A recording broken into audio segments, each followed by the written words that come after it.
नमस्कार, चर्चा the truth देख रहे हैं आप। मैं हूं गौतम ठाकुर और आज हम चर्चा करेंगे एक बार फिर वैक्सीन को लेकर, कोरोना वायरस को लेकर, मास्क को लेकर, उन तमाम सावधानियों को लेकर जो कोरोना वायरस से बचने के लिए बताई जाती हैं, तमाम गाइडलाइन जो कही जाती हैं कि आपको फॉलो करना है।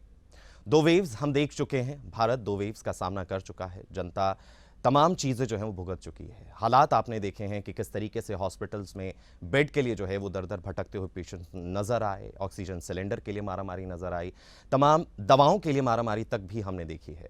वहीं आज की अगर हम हालात की बात करें तो स्थिति कुछ बदली हुई सी नज़र आती है। लापरवाही शब्द जो कहा जाता है वो काफ़ी ज़्यादा हद तक नज़र आती है। जहां कोरोना वायरस के नए नए वेरिएंट्स आ रहे हैं, ओमिक्रॉन वेरिएंट की बात कर रहा हूं मैं, जो कहा जाता है कि बहुत ज़्यादा तेज़ी से फैलता है। भले ही बहुत घातक ना बताया जा रहा हो, लेकिन फैलता बहुत तेज़ी से है, यानी कि आप एक से दूसरे, दूसरे से तीसरे को संक्रमित करते चले जाते हैं। उस स्थिति में भी लोग लापरवाही काफ़ी ज़्यादा हद तक बरतते हुए नजर आते हैं। तमाम चीज़ों को लेकर आज हम बात करेंगे, लापरवाहियों को लेकर बात करेंगे, विदेशों में क्या सावधानियां बरती जा रही हैं, कोरोना के साथ साथ जीने के लिए कहा जा रहा है उसके क्या मायने हैं। तमाम वो सवाल जो आपके दिमाग में है, मेरे दिमाग में है, उन तमाम सवालों के आज जवाब जो है वो जानने की कोशिश करेंगे। और इन तमाम सवालों के जवाब देने के लिए हमारे साथ मौजूद हैं डॉक्टर मधु गुप्ता, जो कि कहा जाए कि पब्लिक हेल्थ एक्सपर्ट हैं और तमाम चीज़ों में एक्सपर्ट हैं। लेकिन मधु मैम, सबसे पहले मैं आपसे ही जानना चाहूँगा, जो मेरा एक पेट सवाल है कि लोग अगर आपको सुन रहे हैं, आपकी बातों पर विश्वास करें तो क्यों करें? देखिए, मैं प्रोफेसर हूँ पीजीआई में, तो एमडी पीएचडी तो की हुई है मैंने पढ़ाई, जो इस सब्जेक्ट की रिक्वायरमेंट होती है। इसके अलावा जो मेरा पर्सनल इंटरेस्ट रहा है वो वैक्सीनेशन में और वैक्सीन डेवलपमेंट में रहा है। मैं पिछले 10-12 सालों से वैक्सीन डेवलपमेंट में काम कर रही हूँ। ज़्यादा जो मेरा काम था बच्चों के वैक्सीन डेवलपमेंट में था, जैसे कि पेंटाविलेंट वैक्सीन, रोटावायरस वैक्सीन, निमोनिया और डायरिया से बचने के लिए। वो वैक्सीन पे मैंने काफ़ी काम किया और गवर्नमेंट ने उसको इंट्रोड्यूस भी किया बच्चों के लिए। तो जैसे कोविड-19 आया तो हम सीरम इंस्टीट्यूट के साथ पहले ही काम कर रहे थे, तो उन्होंने जो वैक्सीन बनाया बेसिकली उन्होंने एस्ट्राजेनिका से लिया था वो टेक्नोलॉजी और सीरम इंस्टीट्यूट को दिया था। अब बात थी टेस्टिंग की, और एट दैट टाइम मतलब हमारे पास ये वैक्सीन बिल्कुल कहीं टेस्टेड नहीं था, तो दे ऑल्सो अप्रोच्ड अस। तो मैं उसकी भी प्रिंसिपल इन्वेस्टिगेटर रही हूँ कोविशील्ड वैक्सीन की। तो पीजे में जो टेस्ट हुआ था तो उसमें हमने देखा कि काफ़ी सेफ़ है और एंटीबॉडीज़ भी अच्छे बन रहे हैं उस कोविशील्ड वैक्सीन के। तो अब तो पूरे देश भर में जो ज़्यादातर वैक्सीन लगाया जा रहा है, कोविशील्ड लगाया जा रहा है, कोवैक्सीन भी लग रहा है। और अभी जो मैं ट्रायल कर रही हूँ वो बच्चों पे ट्रायल चल रहा है, वो भी मैं उसकी प्रिंसिपल इन्वेस्टिगेटर हूँ। वो 2 साल से लेके 17 ईयर्स के बच्चों के लिए वैक्सीन बना रही है सीरम इंस्टीट्यूट, उनके साथ काम कर रही हूँ। वैक्सीन कोवोवैक्स है वो, जो नोवोवैक्स कंपनी है, अमेरिकन कंपनी है, उनकी टेक्नोलॉजी है और उन्होंने सीरम इंस्टीट्यूट को दिया है। तो मेरा बहुत पर्सनल इंटरेस्ट है और मैं बिलीव करती हूँ कि वैक्सीनेशन जो है एक बहुत अच्छी पब्लिक हेल्थ स्ट्रैटेजी है, बीमारियों से बचाने के लिए, डेथ से बचने के लिए, सीरियस डिजीज से बचने के लिए। जिसे कहते हैं ना कॉस्ट इफेक्टिव, कि तुम कम पैसे लगाओ लेकिन आउटपुट बहुत ज़्यादा है। तो वैक्सीनेशन एक ऐसी स्ट्रैटेजी है, इसलिए मेरा बहुत ज़्यादा इसमें इंटरेस्ट भी है और मैं चाहती हूँ कि बेनिफिट गरीब से गरीब लोगों को भी मिले। अमीरों के पास तो बहुत ऑप्शंस होती है, वो ट्रीटमेंट भी ले लेते हैं। तो हमारी जो सरकार भी काफ़ी कंट्रीब्यूट करी है, फ्री उन्होंने वैक्सीनेशन दिया। तो मेरा ये रहता है कि हम ऐसा एविडेंस जनरेट करें कि हमारे जो हर तरह का जो वर्ग है उनको बेनिफिट मिल सके इस पब्लिक हेल्थ स्ट्रेटेजी का। तो अगर हम अभी के हालात को देखें तो कोरोना वायरस लगातार फैल रहा है, केसेस जो हैं वो 3 लाख प्लस आ रहे हैं, वैक्सीन की स्पीड जो है वो बढ़ाने की सरकार लगातार बात कर रही है। तो अभी का क्या सिनेरियो आपको नजर में आता है? देखिए, हमने 16 जनवरी लास्ट ईयर वैक्सीनेशन लॉन्च कर दिया था। इंडिया लाइक कंट्री, जैसे कि हम डेवलपिंग कंट्री हैं, मिडिल इनकम कंट्री हैं और डेवलप्ड कंट्रीज़ के इक्वलेंट हम जा रहे हैं। अभी हमने 150 करोड़ लोगों को वैक्सीनेशन लगा दी है, एटलीस्ट फर्स्ट डोज तो। और 48% जो हमारी पॉपुलेशन है, एलिजिबल पॉपुलेशन है, उनको 2 डोजेज़ लग चुके हैं। देखें तो इंडिया बहुत अच्छा कर रहा है वैक्सीनेशन के अंडर। पर जो बाकी डेवलप्ड कंट्रीज़ हैं वहाँ पे देखा जाए, जैसे स्पेन वगैरह हैं जिन्होंने खोल भी दिया, तो उन्होंने अपनी 78% पॉपुलेशन को 2 डोजेज़ लगा चुके हैं। ऑस्ट्रेलिया भी लगा चुका है, यूके भी लगा चुका है। और इन कंट्रीज़ में अगर आप देखिए ट्रेंड, जो थर्ड वेव का ट्रेंड है, तो वो डिक्लाइनिंग है। वो भी मुझे लगता है उसमें वैक्सीनेशन ने बहुत कंट्रीब्यूट किया है। और अगर आप इंडिया की ही अगर आप बात करें और अगर हम कंपेयर करें फर्स्ट वेव जो आई थी हमारी 2020 में, फिर सेकेंड वेव जो लास्ट ईयर आई हमारी, तो और थर्ड वेव जो आई हमारी, एक्टिव केसेस जो हमारे थे वो सेकेंड वेव में सबसे ज़्यादा थे। मोर्टेलिटी फर्स्ट वेव में भी थी, सेकेंड वेव में बहुत ज़्यादा मोर्टेलिटी थी, थर्ड वेव में मोर्टेलिटी ऑलमोस्ट मतलब बहुत कम है। सो मैं ये अगर आप देखिए हमारे इतने 3 लाख केसेस जो अगर एक्टिव केसेस हैं उसमें कोई लगभग 9,000 केसेस हैं जो ओमिक्रॉन है। तो मैं ये अज्यूम करना चाहूँगी बाकी सारे केसेस हो सकता है डेल्टा वेरिएंट ही हो, और डेल्टा वेरिएंट पिछली वेव में इतनी ज़्यादा उसने डेथ किया था और इस वाली वेव में वो नहीं कर रहा, तो उसका जो कंट्रीब्यूशन है मुझे लगता है कि लोग वैक्सीनेटेड हैं, उनके अंदर एंटीबॉडीज बन चुके हैं या नेचुरल इन्फेक्शन से उनके अंदर एंटीबॉडीज बन चुके हैं, तो कहीं ना कहीं वैक्सीनेशन की वजह से लोग इतने ज़्यादा सिक नहीं हो रहे। और जो ओमिक्रॉन वेरिएंट है वो माइल्ड है, कुछ केसेस में सिवियर भी है, ऐसा नहीं है, और इन्फेक्शियस बहुत ज़्यादा है वो। सो बिकॉज ऑफ वैक्सीनेशन हमारी जो डेथ रेट है वो बहुत कम है।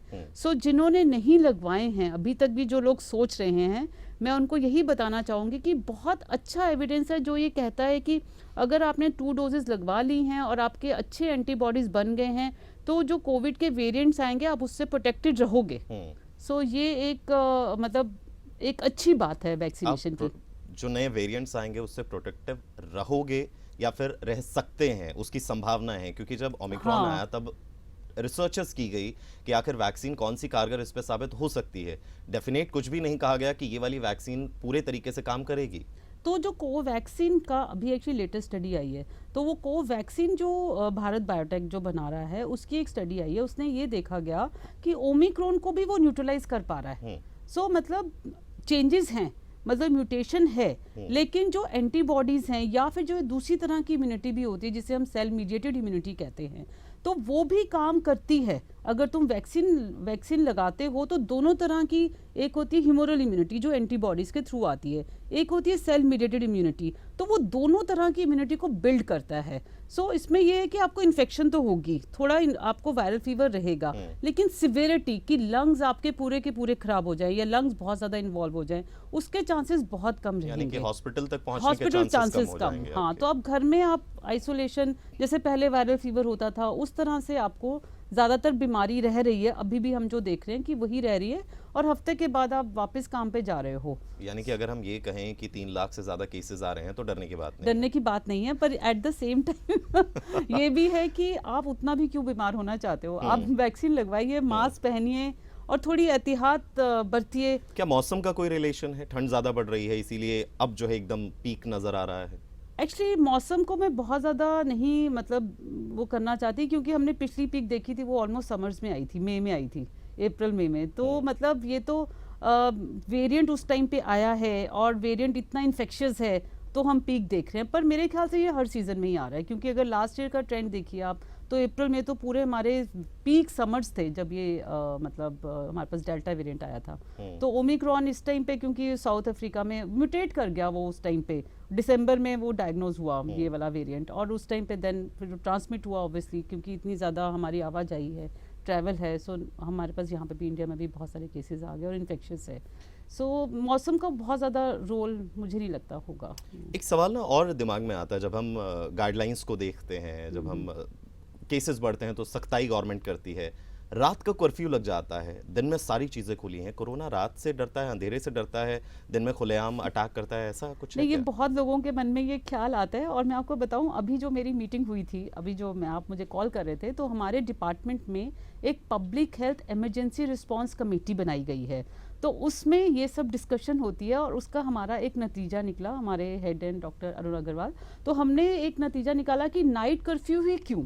सवाल यही सबसे बड़ा है, नाइट कर्फ्यू क्यों? तो नाइट कर्फ्यू में अगर आप देखिए डेटरेंट क्या है, अगर सरकार एक नाइट कर्फ्यू लगाती है, आपके दिल में क्या एक आता है कि यार केसेस बढ़ गए होंगे, तभी नाइट कर्फ्यू लगा, तो एक साइक तो ये हो गई कि हम थोड़ा ध्यान बरते, बाहर ना निकले, और जो यंगस्टर्स हैं, काफ़ी चंडीगढ़ वगैरह में क्लब कल्चर है, सो यंगस्टर्स का तो निकलने का टाइम ही 9 बजे का है, ठीक है, 9 बजे से लेके 12 बजे तक वो पार्टी करते हैं, और पार्टी के टाइम में दे हैव ड्रिंक्स, मतलब ड्रिंक्स वगैरह भी लेते हैं, और वहाँ पे बिल्कुल इतना ज़्यादा ओवर क्राउडिंग होती है, फिर उनको कोई परवाह नहीं होती कि आप इन्फेक्शियस होगे नहीं होगे, मास्क कोई पहन नहीं रहा होता वहाँ पे। I think तो इन्हीं उसको चीजों पे हम वापस लौटेंगे, इन्हीं अच्छा, चीजों पे हम ठीक है। बात करेंगे, सोशल डिस्टेंसिंग और बाकी हाँ, चीजों पे। हाँ, हाँ, हाँ। लेकिन वक्त हो चला है एक छोटे से ब्रेक का, और ब्रेक के बाद लौटेंगे और इसी मुद्दे पर बात करेंगे। भीड़, रात को क्लब पार्टीज, लेकिन दिन में जो भीड़ होती है उनमें क्या फर्क है, इन तमाम चीजों को लेकर बात करेंगे, लेकिन एक छोटे से ब्रेक के बाद। ब्रेक के बाद एक बार फिर आपका स्वागत है। चर्चा द ट्रुथ में हम बात कर रहे हैं कोरोना वायरस को लेकर, तमाम उन सवालों को लेकर जो आपके और मेरे दोनों के दिमाग में है। इन सवालों के जवाब देने के लिए हमारे साथ जो हैं प्रोफेसर मधु गुप्ता हैं। ब्रेक पर जाने से पहले मैम हम बात कर रहे थे कि रात में ही क्यों कर्फ्यू है, दिन में वो सावधानियां क्यों नहीं है। आपने कहा कि क्लबिंग ज़्यादा होती है, नौजवान जो हैं वो एक जगह बहुत ज़्यादा इकट्ठे होते हैं, लेकिन दिन में भी हम देखते हैं कि कई ऐसी मार्केट्स हैं जहाँ पर बहुत ज़्यादा क्राउड होता है, ओवर क्राउड होता है। क्या दोनों में फ़र्क है? थोड़ा सा फर्क जो एक ये है कि आप जो क्लबिंग हो रही है वो क्लोज्ड उसमें हो रही है, बंद है सब कुछ, कोई वेंटिलेशन नहीं है। और जो आपकी दिन की आपकी जो गैदरिंग्स हैं वो ओपन में, अगर सब्जी मंडी अगर आप जा रहे हैं या किसी मार्केट तो वो खुले में है, ऑल्दो वो भी रिकमेंडेड नहीं है। सोशल डिस्टेंसिंग तो आपको रखनी चाहिए, जो 6 मीटर का डिस्टेंस है वो रखना ही चाहिए, पर दिन में ये कि वो जहाँ पे क्राउडिंग हो रही है वहाँ पे आपका थोड़ा ओपन है तो वेंटिलेशन है। क्लबिंग में तो बिल्कुल वेंटिलेशन नहीं होती, दरवाजा एक ही दरवाजा होता है एंट्री और एग्जिट का, वो बंद होता है बिल्कुल, और बहुत ज़्यादा चांसेस होते हैं, मतलब बहुत ही ज़्यादा चांसेस हैं कि आपको इन्फेक्शन आप लेके ही जाओगे। सो ये न्यू ईयर पार्टीज जितनी भी हुई हैं, मुझे ऐसे लगता है कि उसके बाद से हमने देखा कि एकदम से जंप था। खैर पीजे में तो उससे पहले भी पॉजिटिव केसेस आने लग गए थे, पर वो भी रीज़न जो था, हमारा एक फेस्टिवल हो रहा था पीजीआई के अंदर, तो वहाँ पे काफ़ी सारे स्टूडेंट्स गैदर्ड थे, तो वो उस वजह से मतलब हमारे काफ़ी जो हेल्थ केयर वर्कर्स हैं वो पॉजिटिव आ गए थे। सिमिलरली जैसे अभी न्यू ईयर से पहले सारे कुछ भी रिस्ट्रिक्शंस नहीं थी, कोई नाइट कर्फ्यू भी नहीं था, उससे अगले दिन हो गया। अगर एक दिन पहले हो जाता तो मुझे लगता है कि काफ़ी केसेस कम हो जाते, क्योंकि वहाँ से काफ़ी लोग इन्फेक्शन लेके आए थे।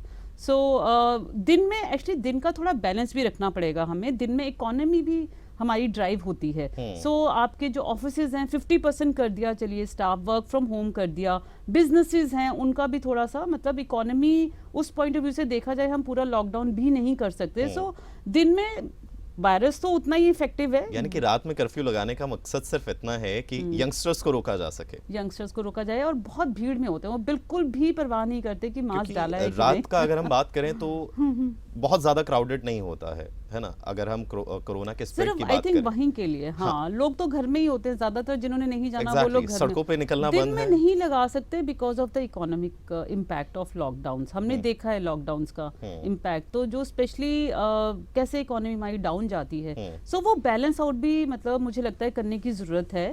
एक तरफ से पैंडेमिक मैनेज करना और एक तरफ से इकोनॉमी भी चलाते रहना। सो मास्क एंड सोशल डिस्टेंसिंग को कितना इंपॉर्टेंट मानती हैं आप? Mask is very very important, social distancing is also important, but बहुत डिफिकल्ट है प्रैक्टिस करना बिहेवियर में।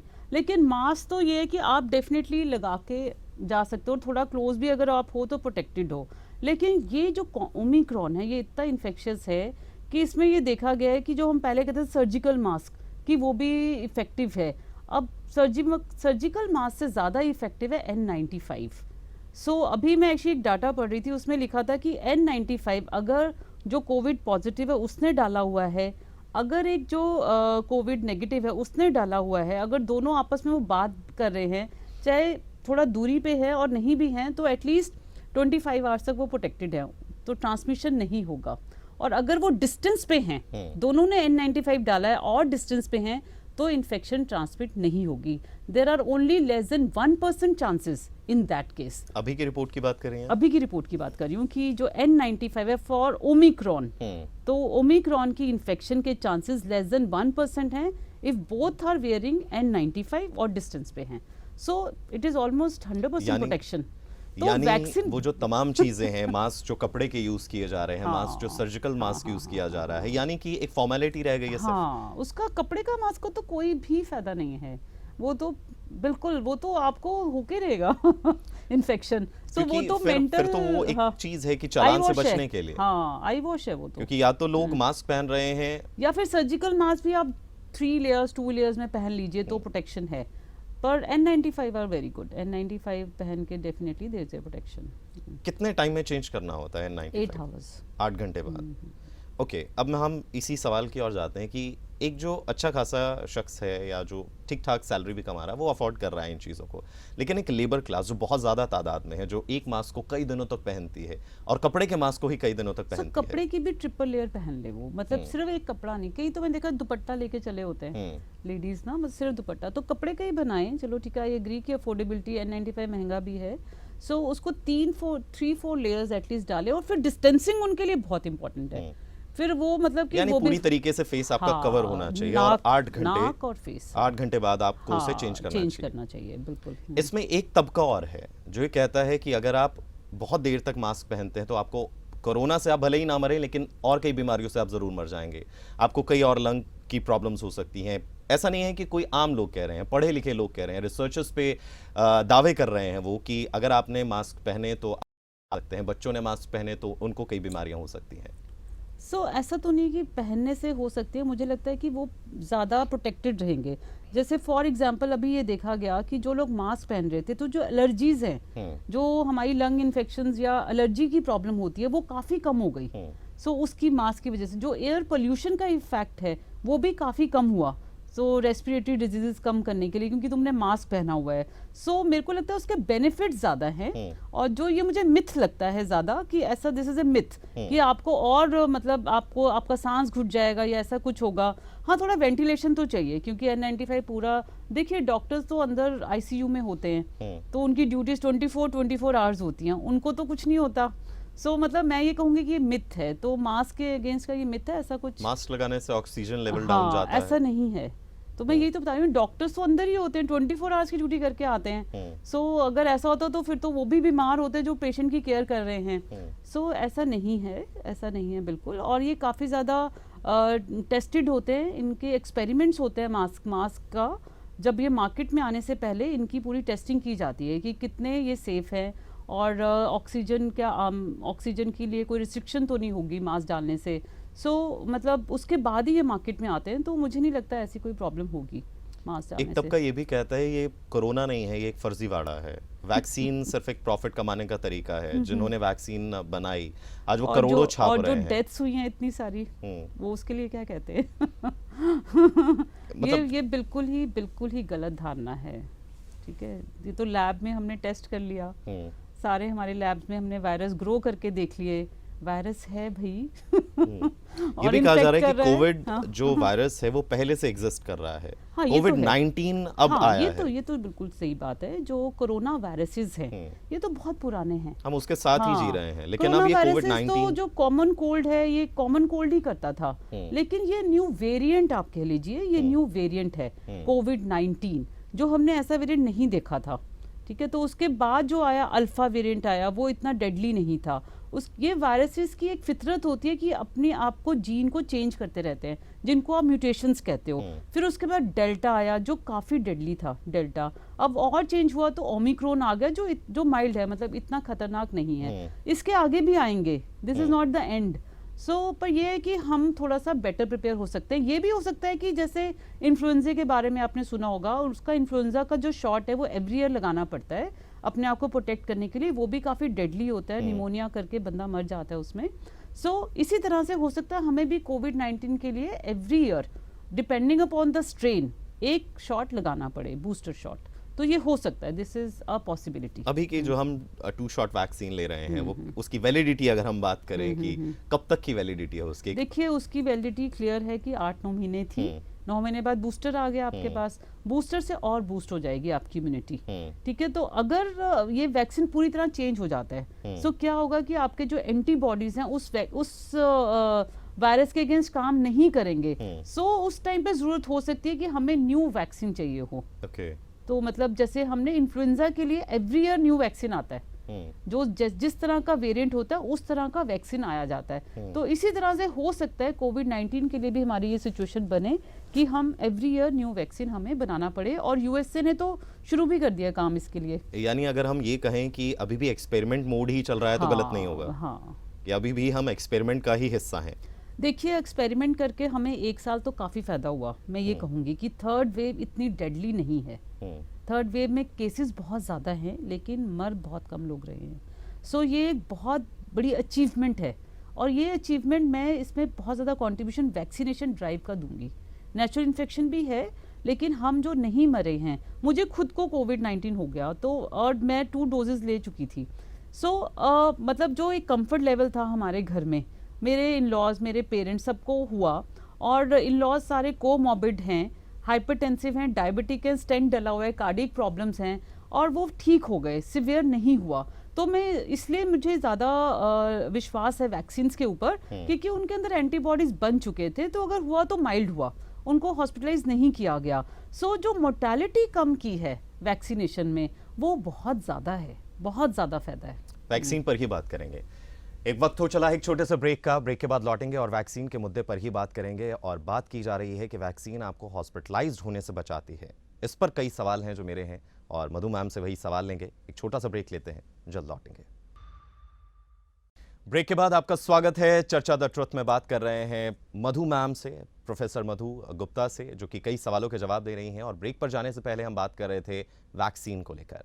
मैम, एक बहुत बड़ा सवाल जो वैक्सीन के विरोध में लोग खड़े हैं, वो कहते हैं कि वैक्सीन से ब्लड क्लॉटिंग हो रही है, उससे लोग मर रहे हैं, और कई चीज़ें हैं जो वैक्सीन को लेकर लगातार सोशल मीडिया पे चल रही हैं। वो तो बात अलग है कि सोशल मीडिया से वो अब फुटेजेस उड़ा दी जाती हैं, टिक नहीं पा रही हैं कुछ भी। एंटी वैक्सीन या एंटी कोरोना आप बात करें, क्या कहेंगे इसके बारे में, ब्लड क्लॉटिंग के बारे में? देखिए, जो भी आप वैक्सीन या ड्रग बनाते हैं, उसका कोई साइड इफेक्ट हो सकता है, ठीक है। आपको ये देखने की ज़रूरत है कि उसका इंसिडेंस कितना है, कितने लोगों में वो प्रॉब्लम करती है। अगर वो प्रॉब्लम है आपकी 1 इन अ मिलियन, ठीक है, तो और उसका बेनिफिट है थाउजेंड्स इन अ मिलियन, ठीक है, तो आप ये देखेंगे कि रिस्क ज़्यादा है कि बेनिफिट ज़्यादा है। रिस्क और बेनिफिट के हिसाब से आप डिसीजन लेते हैं। जो लोग इसके अगेंस्ट हैं वो कहते हैं कि जो भी बीमार हो रहे हैं, कुछ लोगों ने वैक्सीन की वजह से अपनी आंखें गंवाई, कुछ को कोई प्रॉब्लम हो रही है, जहां पे भी क्लॉटिंग हुई उस इंसान का वो पार्ट काम करना बंद कर जाएगा, और उन खबरों को बाहर नहीं आने दिया जा रहा है। नहीं, वो आपकी बात सही है, ठीक है। मैं आपको बता रही हूँ कि वैक्सीन का, सिर्फ कोविशील्ड वैक्सीन का, कोवैक्सीन का नहीं है, कोविशील्ड वैक्सीन का देखा गया है वो रिस्क है, ठीक है। और ये भी उसमें जो एडवाइजरी आई थी गवर्नमेंट की, उन्होंने ये बोला कि जिनको वो रिस्क है उसमें ये वैक्सीन ना लगाएं। तो उन्होंने ये एडवाइजरी दे रखी है कि जिनमें ये रिस्क है, क्योंकि ऑलरेडी मतलब रिस्की हो सकता है, उनको कैसे पता लगेगा कि हिस्ट्री होती है, हिस्ट्री है, जैसे इसमें क्लॉटिंग हो सकती है, इसमें नहीं होगी। जैसे अगर ऑलरेडी आप एक कार्डियक पेशेंट हैं तो आप में रिस्क हो सकता है, लेकिन आप एंटीप्लेटलेट ड्रग्स ले रहे हैं तो अब रिस्क नहीं है।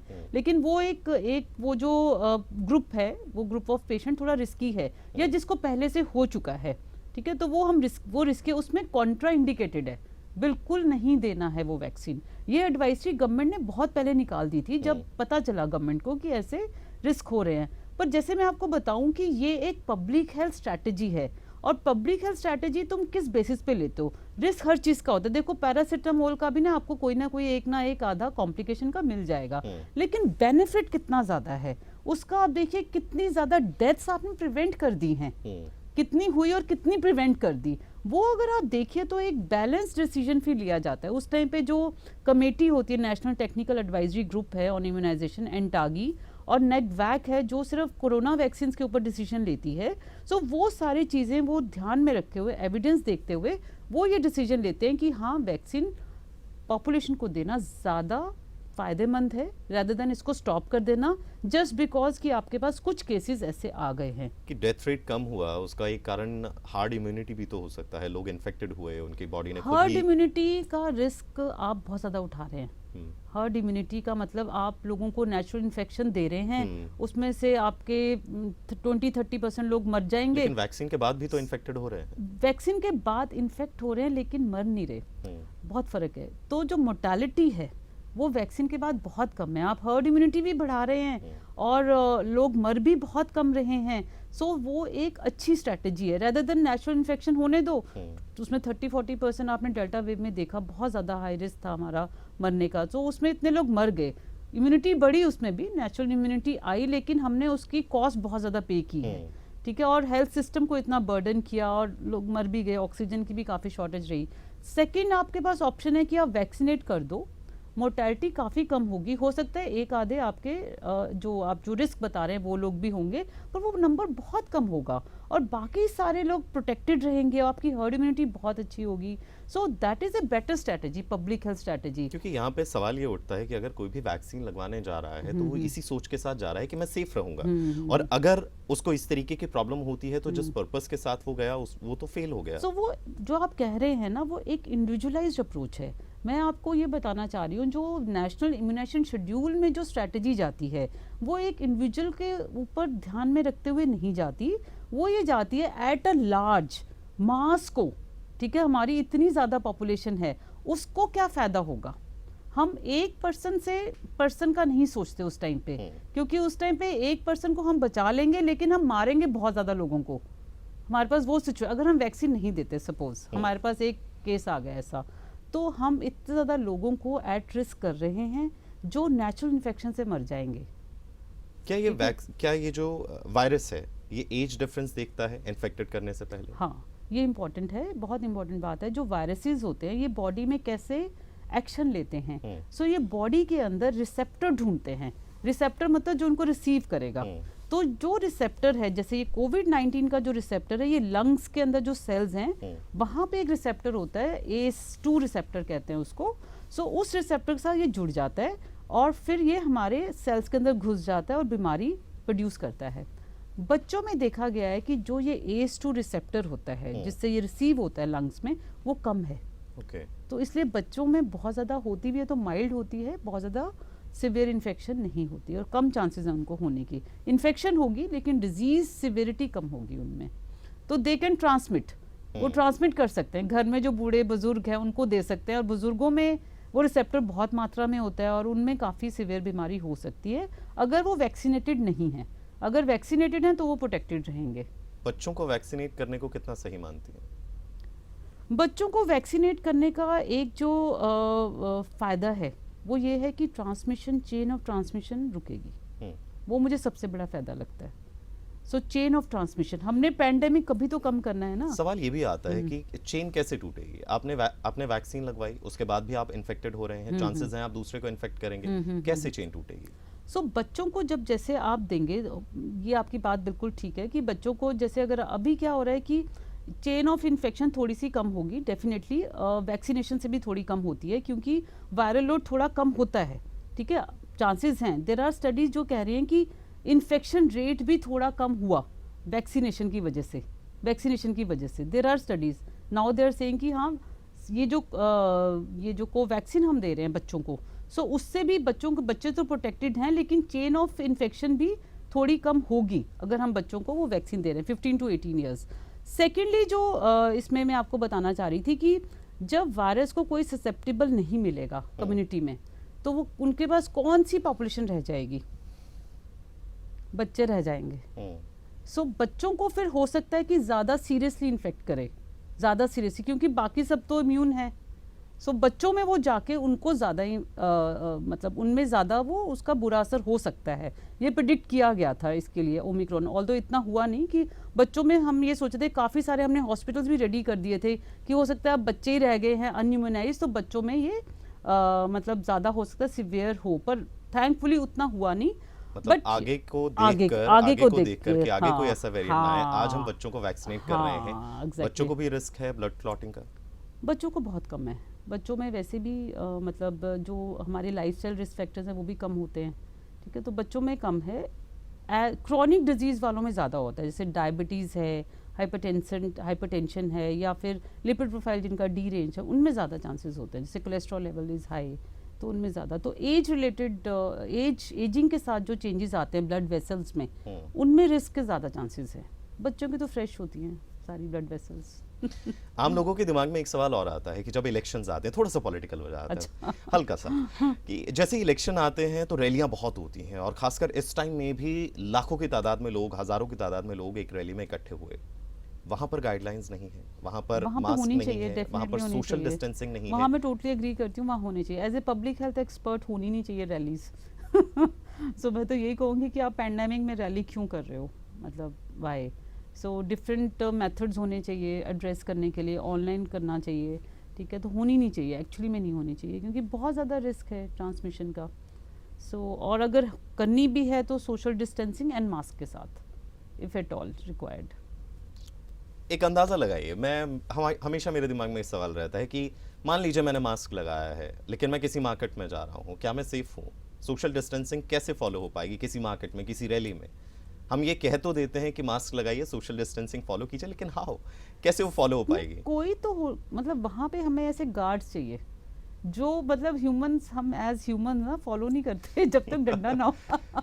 सो कोई गार्ड हो जो मतलब स्पेसिंग प्रॉपरली इंश्योर कर रहा हो, ठीक है। सो जैसे अगर आप सिनेमा हॉल्स में जाते हैं तो आपकी वहाँ पे क्रॉस लगे होते हैं, कुछ सीट्स पे 2 सीट्स पे क्रॉस है और तुम 3rd सीट पे बैठे हो 50% कैपेसिटी के हिसाब से, तो कुछ वैसा सिस्टम हो, इम्प्लीमेंटेशन है ना वो तो, ठीक है। सवाल वहाँ पे फिर वही आता है कि एक डंडा तो है कि चालान कटेगा आपका, और हेवी डंडा चालान मतलब कि कटेगा। कोई हमें, मतलब देखिए एज ए रिस्पॉन्सिबल सिटीजन मैं खुद ही रिस्पॉन्सिबल होनी चाहिए, तो मतलब इसमें तो हमें ही करना है ना, हमें अगर बचना है तो हमें भी तो थोड़ा रिस्पॉन्सिबल होना चाहिए ना, मतलब मुझे ये लगता है। आपको नजर आती है वो चीजें, वो बिल्कुल नजर सिंसियरिटी, वो आती है, लोगों का सिंसियर बिल्कुल होना? इनसिंसियर होना।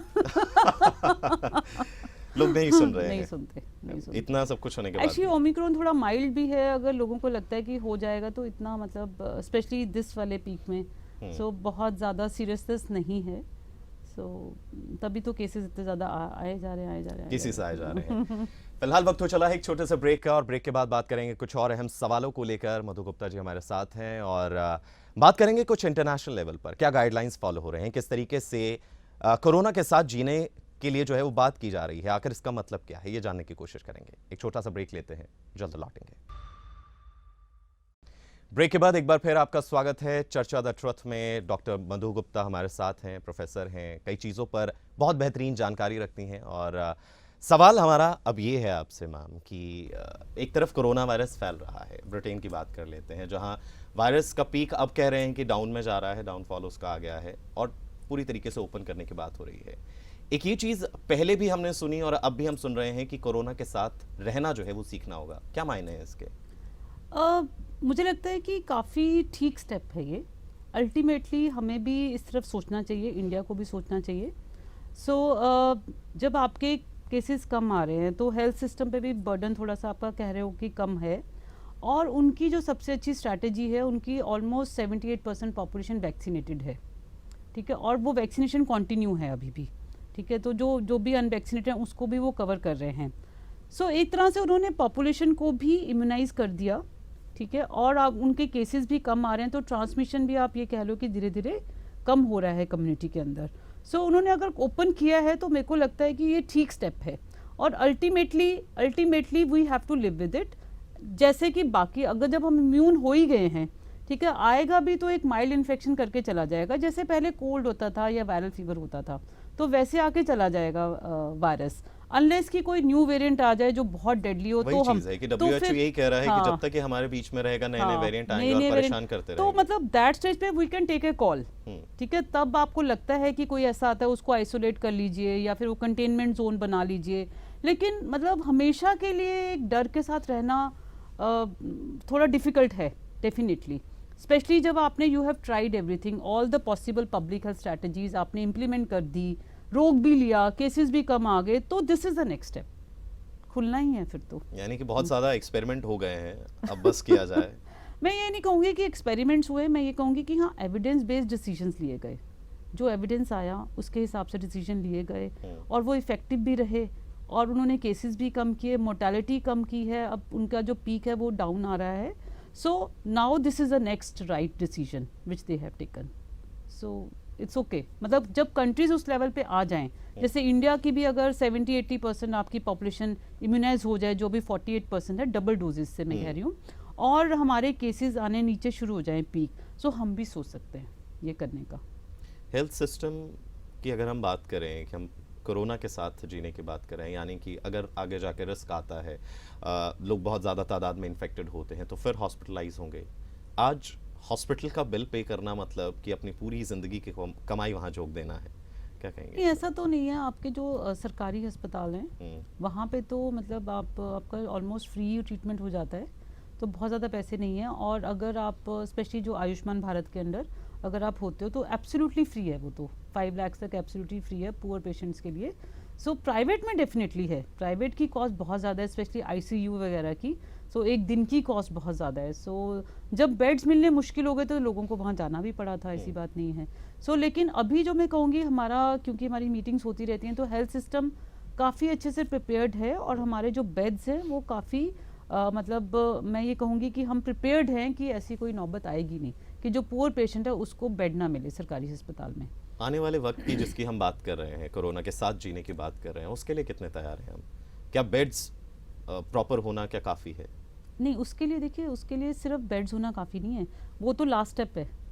प्रिवेंटिव से शुरू होना पड़ेगा आपको, masking, social distancing, hand hygiene, vaccine, ये 4 चीज़ें कीजिए आप पहले, तो आपके अपने आप केसेस कम आएंगे। हैंड हाइजीन की आपने बात की है, हम सैनिटाइजर बहुत ज़्यादा इस्तेमाल कर रहे हैं, क्या सोप कर वाकई लीजिए, वो हाँ। क्या वाकई वो वायरस को ख़त्म कर सकता है सैनिटाइजर, सोप, जिस तरीके का ये वायरस है? एक शुरू से एक सवाल रहा है कि क्या ये इतना ज़्यादा जो धड़ल्ले से बिक रहा है, ब्लैक मार्केटिंग भी हुई, क्या वाकई ये काम का देखिए, जो है? अल्कोहल कंटेंट है उसके अंदर वो तो इफेक्टिव है, ठीक है, वो उसकी जो आउटर लेयर है वायरस की उसको डिसॉल्व कर देता है और वायरस डिसइंटीग्रेट हो जाता है। तो सोप का भी वही है। सो ज़रूरी नहीं है कि आपको, मैं ये नहीं कहूँगी कि आप सैनिटाइजर यूज़ करो, सोप का भी वही एक्शन है। सोप भी यूज़ कर सकते हैं, आम सोप, निरोल का सोप जो होता है ना घर में साबुन धोने वाला, वो भी इक्वली इफेक्टिव है। कुछ तो डॉक्टर हाँ, होने के नाते एक कुछ और सवाल, सैनिटाइजर आजकल लोग इस तरीके से इस्तेमाल कर रहे हैं कि हाथ नहीं धोना है, सैनिटाइज कर हाँ, लिया वो और आप कुछ गलत भी है। खा लीजिए। हाँ, वो मुझे कितना गलत- हार्मफुल है ये? नहीं, वो गलत है, बिकॉज आपके सिर्फ वायरसेस नहीं, मिट्टी, धूल मिट्टी भी तो होती है काफ़ी, मतलब वो भी तो आपको साफ करना है तो अपना। सैनिटाइजर आपके अंदर हाँ, जा रहा है। हाँ, एग्जैक्टली। चलो खैर, वो तुम ड्राई हो जाता है, वो उड़ जाता है एक्चुअली, Okay. तो इतना मतलब इतना नुकसान नहीं देगा आपको, बट वॉशिंग हैंड को रिप्लेस नहीं कर सकता। मतलब आपको स्पेशली खाना खाने से पहले हैंड वॉश कीजिए, सैनिटाइज कीजिए, उसके बाद and then have your food. ये तो I tell my kids also. उनको भी इजी लगता है, पता नहीं इसमें इतना थकने वाली बात क्यों लगती है हाथ धोना। सवाल ये भी अच्छा है, ये लोगों को शायद अपने आप से पूछना चाहिए कि आखिर हाँ, हाथ धोने में इतनी प्रॉब्लम इतनी क्यों है? प्रॉब्लम क्यों है, I don't know। लोगों से जाते जाते क्या कहना चाहेंगे आप? जाते जाते वही, specially Covid appropriate behaviour, very very important. Keep wearing mask, effective mask. अगर आप नहीं अफोर्ड कर सकते, क्लॉथ के भी 2-3 लेयर्स प्लीज आप वैसे वाले मास्क लगाइए। सर्जिकल मास्क हैं 2-3 लेयर्स। N95 बहुत इफेक्टिव है, तो बहुत ज़्यादा प्रिवेंट करेगा इन्फेक्शन को। वैक्सीनेशन अगर नहीं किया है तो एटलीस्ट 2 डोजेज लगवा लीजिए, और जो आपके 60+ हैं घर में, उनका बूस्टर का टाइम हो गया है। सो 9 मंथ्स अगर हो गया उनकी सेकेंड डोज का, तो उनको बूस्टर डेफिनेटली लगवाइए, क्योंकि देखा ये गया है जो वैक्सीनेटेड हैं उसमें सिविरिटी कम होती है। एंड मत जाइए, फ्रेंड से फ़ोन पे बात कीजिए। डिस्टेंसिंग है, डिस्टेंसिंग है, तो डिस्टेंसिंग थोड़ा सा डिस्टेंसिंग फॉलो करने की जो है वो सलाह दी जाती है। तमाम चीज़ों को लेकर जो है वो एहतियात बरतने की सलाह दी जाती है। वायरस के साथ रहना, जीना सीखना होगा, बहुत बड़ा सवाल लगता है, लेकिन आने वाला वक्त कैसा होगा उसके लिए तैयार रहना बहुत ज़्यादा ज़रूरी है। तैयार रहना इसलिए भी क्योंकि हमें नहीं पता कि क्या होगा, किस तरीके से होगा, लेकिन अगर आज एक माइंडसेट होगा, आज कुछ आदतें बदलेंगी, तो आने वाले वक्त में बहुत आसानी रहेगी। तो आज हमने यही जाना कि vaccine, corona, mask, social distancing, political rallies, इन तमाम चीज़ों को लेकर क्या कुछ जो है वो सवाल आपके और मेरे दिमाग में थे, उसके जवाब हमें मिलते हुए नजर आ रहे हैं। खुद भी थोड़ा रिसर्च कीजिए, खुद भी थोड़ा सा देखिए कि आखिर क्या सही क्या गलत है, और उसके बाद जो है वो निष्कर्ष पर पहुंचिए। सो फिलहाल चर्चा द ट्रुथ में इतना ही। मुझे यानी गौतम ठाकुर और प्रोफेसर मधु को दीजिए इजाजत। Thank you. नमस्कार।